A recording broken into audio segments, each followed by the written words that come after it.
The second Elite Eight game on Sunday, it was a blowout, basically from start to finish. Final score, North Carolina 69, St. Peter's 49.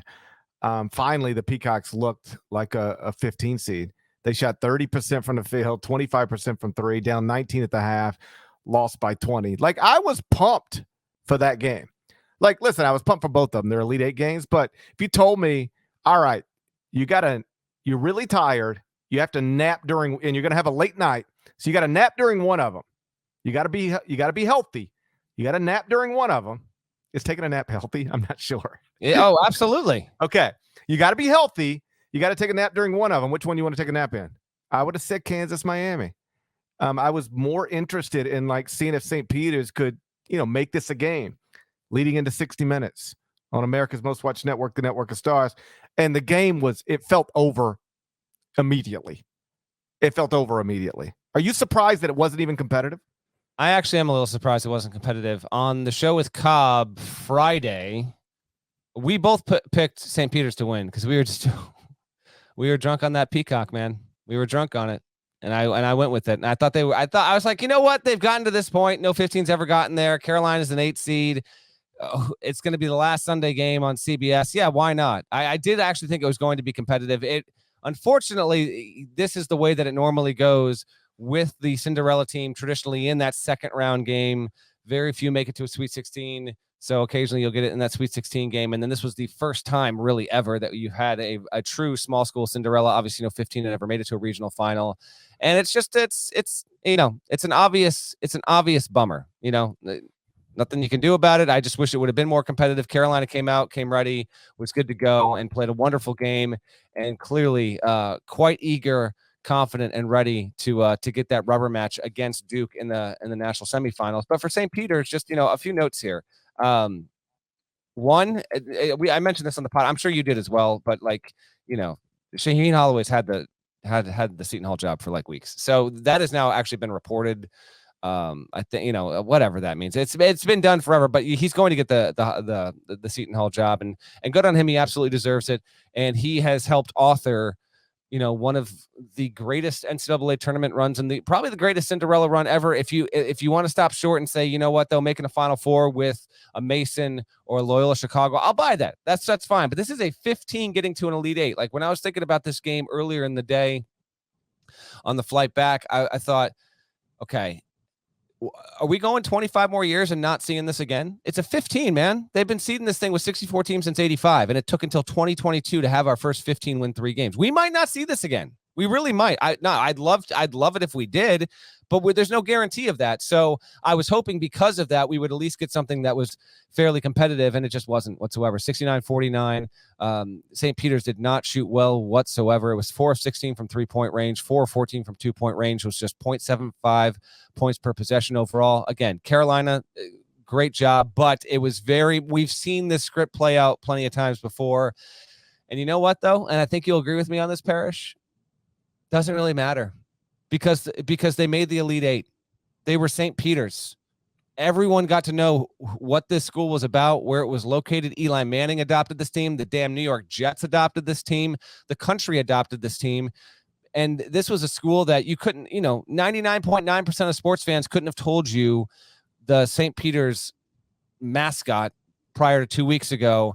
And 99% of fans couldn't have told you that St. Peter's was located in New Jersey. So the fact that this school really tapped into so much of why we love this tournament, why to me the NCAA tournament is the greatest event in all of sports, because it gives you a historic top 3 program ever like North Carolina playing on the same stage with little old St. Peter's, which ranks 192nd in all-time wins.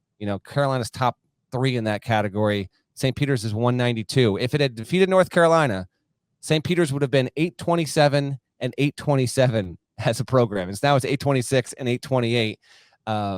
Just awesome stuff. Just awesome, man. Don't know when we'll get it again. We'll have Cinderellas. That's a reliable feature. But a 15 to do this, when we look back 3 weeks from now, and specifically 5, 10, 15 years from now, we're not going to lament the fact that St. Peter's laid an egg in the regional final in Philly against North Carolina. We are going to remember that St. Peter's looked like bosses knocking out 2-seed Kentucky in overtime on that first Thursday of the tournament. And then we're going to remember that it played a great game against a Murray State program that has helped kind of define and really set the parameters for elite mid-major play really throughout the decades, if you really look at what Murray State is. But in the context of this season, was the winningest program heading into the tournament.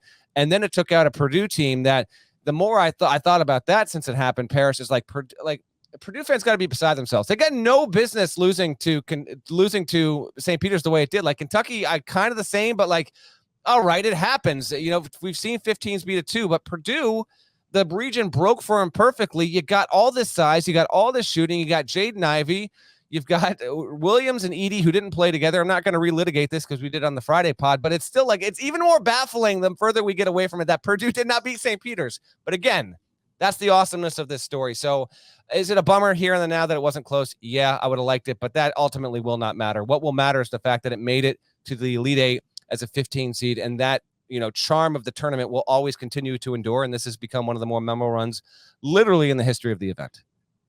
St. Peter's is a forever story. It'll be one, like anybody who listens to this podcast regularly knows that I'm not great at like remembering. Remember that thing that happened in 2006? Yeah, not really. I think St. Peter's has made enough of an impact where I and everybody who cares or watches this sport at all will remember St. Peter's. Them being the Peacocks actually helps. You know, what if they were just the St. Peter's Tigers? I agree with this. I 100%. It wouldn't be the same thing. They're the Peacocks. Like that helps. Doug Eddert helps, and so does his mustache. His mustache is a part of it. Their coach, everybody knew throughout this, was headed to Seton Hall. You know, he'll be a Big East coach now. Everybody will always remember, oh yeah, that's the guy that took the Peacocks to the Elite Eight, to beat Kentucky, to beat Purdue. Like, I'm not trying to catch you off guard. I'm just trying to prove a point, and you might actually be able to do this. Who was on that UMBC team that upset Virginia? Can you name a player? Not anymore. Right. No. Yeah, I can't think of one name. Last night, I made the point, like, I can't even remember what their mascot is. And I think we settled on, do you know it? The UMBC? Yeah. Yeah, the Retrievers. We'll see. Other people think it's Terriers. People last night were saying Terriers. Yep, no, it's Retrievers. They're the doggies. Yeah, they're the good fetching doggies. Retrievers. Yes, they are. Okay. Well, that's what I said first, and then all the comments were like, "No, they're the UMBC Terriers. is 100% the Retrievers." Well, I mean, I'll look it up right now. Well, then shame on the comments. I'm 100% confident that it's because I have a breaking T-shirt that says, "Do you retrieve in miracles?" Come on. Well, then we need to settle this once and for all. It is. I just looked it up. They're the Retrievers. Jarius Lyles. Come on, I got to know that. And yeah, KJ Mora. I shouldn't. Then why did all these people last night try to tell me they were the Terriers? You were gaslighted, my man. I said Retrievers, and then they said, no, it's Terriers. And I was like, okay, then it's the Terriers. What do I know? I don't know. I feel betrayed by the comments. By the way, a lot of people I see people say there's not enough smashing going on YouTube. Are there more of us than there are of them or not? Maybe there's not. Maybe you guys. Maybe I got a bunch of them in here. Maybe the whole YouTube audience is a bunch of them. Have we ever thought about that? Like they come on here and they want to watch the podcast, and then there's a bunch of them. I thought there was more of us. And if there is more of us, then why isn't there more smashing going on? There's some accusations saying that you said Terriers from the get-go, trying to rewrite history, trying to gaslight me right now. That's not true. They're making things up now. Oh, okay. Well, these things are literally archived and preserved in multiple formats to, I guess, fact check this. I think these people are making things up. Okay. They don't smash. They make things up. I don't know if this is the audience for me. They don't smash and they make things up. Your point on the Peacocks is 100% correct, though. The Peacock, it became a whole thing. Ben Cohen, wonderful journalist for the Wall Street Journal, even did a whole thing on the friggin' peacock emoji, which like got created on a lark, and it helped, like, you know, it was the most tweeted emoji and all this kind of stuff. So you're absolutely right. The moniker actually is a big part of this as well. And just thinking out loud here, yes or no? Yes or no? Someone come find us in 3, 7, 10 years. Does Shaheen Holloway ever get Seton Hall to an Elite Eight? He just did it with St. Peter's. Well, that's just hard. I'm going to say no. Kevin Willard won one NCAA tournament game at Seton Hall. I mean, I'd love to be wrong, and Shaheen clearly is capable of doing it, but that's how these things go sometimes. He could have his. The point I'm making is this. It's kind of like the Chris Mack deal just a little bit. He is coming off what might actually be the high watermark of his career in terms of NCAA tournament prominence, success. He could continue to keep Seton Hall in the tournament on a yearly basis. Could be awesome. But will he ever get back to this stage? Did he just complete it with St. Peter's? Would love to be wrong, but it certainly is a possibility. That's all I'm saying. Well, it is absolutely possible that he never gets Seton Hall to where he just got St. Peter's, but I don't know that that would necessarily mean he's a bust at Seton Hall. It's just No, it's just not at all. Not at all. Kevin Willard just got the Maryland job from Seton Hall and never went to an Elite Eight or a Sweet 16, I don't think. Correct. He had one win in the tournament. That's it at Seton Hall. How about the guy who's replacing Kevin Willard at Seton Hall has 2 more NCAA tournament wins? Yeah, and 3 times as many. Yes. yeah. It's absolutely wild there. Let me ask you this. Do you think Seton Hall fans are happy? Right. I mean, usually when you lose your coach to a bigger school, you're not happy. You're like, oh man, I can't believe that guy left. Are Seton Hall fans like, hey, well, this is great for us? It's they're absolutely. I mean, he played there. Okay, he played there. Just did what he did at St. Peter's. Willard. It's not like they're like it's not like they're like, get the hell out of here, Kevin, or anything like that. Because Kevin actually, if you really look at what he did over the course of his tenure at Seton Hall, he was fairly successful by Seton Hall traditional standards. Except there wasn't a lot of tournament success. And we'll never have that 2020 to know. Seton Hall could have been a Sweet 16 team in 2020. We'll never know, though. But yes, I think they are more satisfied with the situation they are about to officially inherit in the next 24 to 48 hours than had Willard still been there. So let's talk about the team that actually won the Elite Eight game. Well, listen, we got. I agree, but we also have all week. We had to at least, put a bow on St. Peter's. Of course, it was a wonderful deal. Of course, could not be happier for Hubert Davis. I was thinking about this earlier. For about 3 months now, we've been talking about how wild it is that Tommy Lloyd's going to go to the Final Four in his first year as a head coach. Turns out it was actually Hubert Davis. Back up 2 months. Let's see if I can try to convince you. Deadleg, it's not going to be Tommy Lloyd going to the Final Four in his first year as a head coach. It's going to be Hubert Davis, idiot. How about that? And this factoid, they said it on the broadcast. The only other coach to do this, to play in the Final Four and then coach the same school to the Final Four, I'm going to say this slowly. Dick Harp. Kansas. Kind of wild. Hubert Davis has done it, and he's done it his first season. Here are the coaches that have taken teams to the Final Four. He's no Dick Harp, though. He's no Dick Harp. That's right. Like, hey, congratulations and all, but don't start comparing yourself to Dick Harp. No, not at all. By the way, not Richard Harp. We're going Dick Harp. That's his name. Final Four coaches in their first year running a program. You want a trivia time this? Yeah, Final Four coaches, first year running a program. How many? We got 1, 2, 3, 4, 5, 6, 7, 8, 9. God. Davis is the 10th. How about this? We got 9 of them. Just can you give me 3 in 6 guesses? Yeah. One, Dick Harp. Dick Harp did not do it in his first year. That's guess. Son of a, how did Dick Harp not do it? How did Dick Harp not do it? Who was Dick Harp up against? 2-year-old Tony Hinkle? I bet 2-year-old Tony Hinkle got him. Probably in a round of 32. Man, he's up against Booty Drum. Bill Guthridge is obviously one. That's easy. Bill Guthridge is one. Yes. Steve Fisher. Excellent. He's 2. You got 3 more guesses to get 1 more coach. Made the Final Four, first year as a head coach. I feel like one of them you should get because I've referenced this coach multiple times on the pod because of something. I don't want to spoil it, but yeah, I've mentioned this other coach for reasons similar to this on the pod this year. Don't look at the chat. I'm not even. I'm not.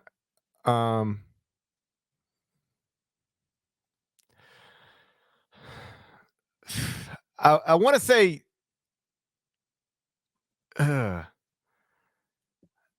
It's not Jim Herrick, is it?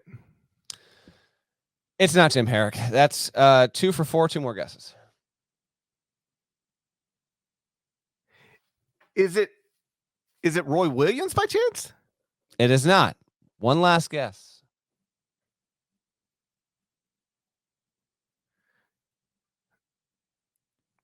First year as a head coach. It's not first year at a school. It's the first year as a head coach. That's right.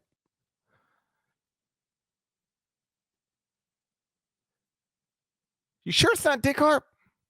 Not Dick Harp. Couple big names on here. I guess I probably got to go at this point. Tony Hinkle.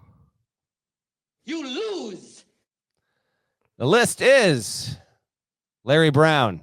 Oh, God. Denny Crum, Louisville, 72. Bruce Drake in 39 at Oklahoma. Who doesn't know that? Good old Brucey Drake, right? Steve Fisher. Bully Gilstrap at Texas back in 43. We can't get through 5 podcast episodes with bringing up old Bully Gilstrap. I can't believe you didn't get that one, my man. Bully Gilstrap?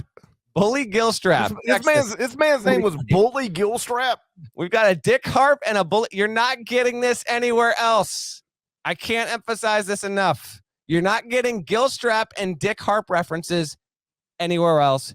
You're welcome. Guthridge, the coach I was referring to, Bill Hodges, because he, along with Tommy Lloyd and Guthridge, are the only ones to get a 1 seed in their first season as a head coach. Gary Thompson at Wichita State in 65, and good old this coach's career always fascinates me. And in fact, he ties into another factoid with this year's Final Four. Ray Meyer at DePaul did it in 43, and Ray Meyer is now tied with Mike Krzyzewski for the longest gaps between Final Four appearances, first and last. Both Krzyzewski, he got there first in 86, and now we have it in 2022. So you've got that 36-year gap, and now that's exactly what Myers was when he went in 43, and then back into the 70s, into the 80s with DePaul. So pretty cool deal overall. Those are your first-year coaches to make a Final Four. Hubert Davis has done it. It's damn incredible. It was an awesome moment on CBS when Jamie Erdahl was interviewing him, and he was overcome with emotion. Players all around him. This tournament is amazing. It's incredible. And the fact that less than a year, to the day, it's been less than a year since he was officially hired at UNC. He has taken this program to the Final Four. I don't care how he got there. Yes, sometimes you get there because the bracket can break your way. Whatever. I don't care. Carolina fans, you have yourself in a Final Four yet again, and you've done it in the first year under Hubert Davis.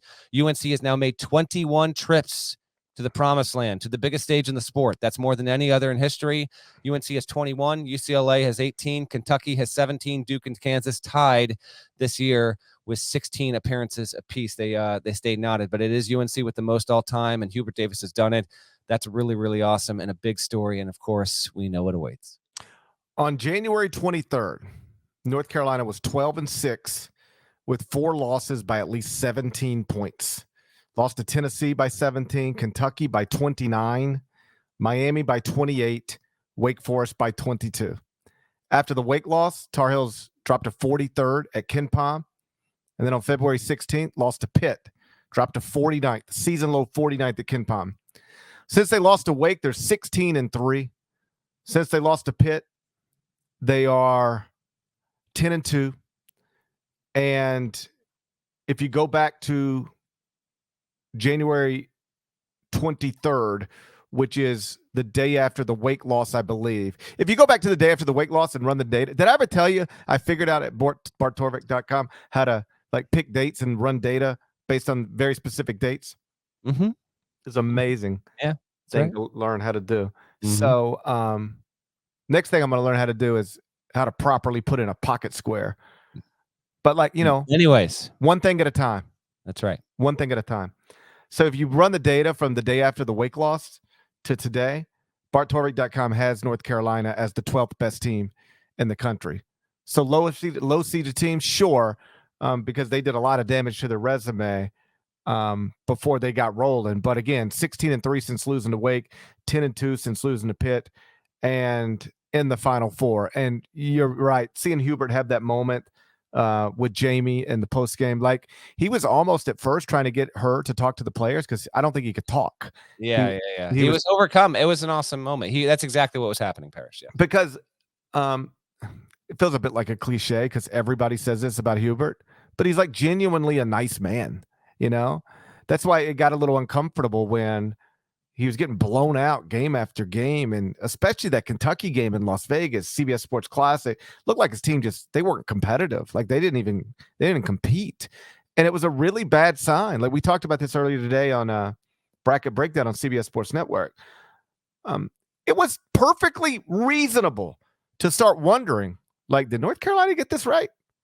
I mean, we can all say it was too early, but like when you inherit a program with Armando Bacot and Caleb Love and RJ Davis and the great legend Leaky Black, and your preseason top 20, and then you're getting blown out by not by 14-point blowouts, 29 to Kentucky, 28 to Miami, 22 to Wake Forest. And you're a first-year coach. It's completely reasonable to go, oh man, I didn't mind the idea of this when they did it, but what do we think about it now? Completely reasonable to have questions. And to see that man go from that to this is just awesome stuff. And yes, he was overcome by emotion. And he has consistently said what he said today. Like after every good thing that's happened to that team in this, impressive run over the past however many weeks, like I'm happy for them. I'm happy they get to experience this. I'm happy, like I've done all this stuff. I'm happy they get to do this stuff. You come to North Carolina and you assume this is going to be your life. And after last season, their coach retires, and then this season did not get off to the greatest of starts. But all's well that ends well, so they say. And now Carolina's in the Final Four.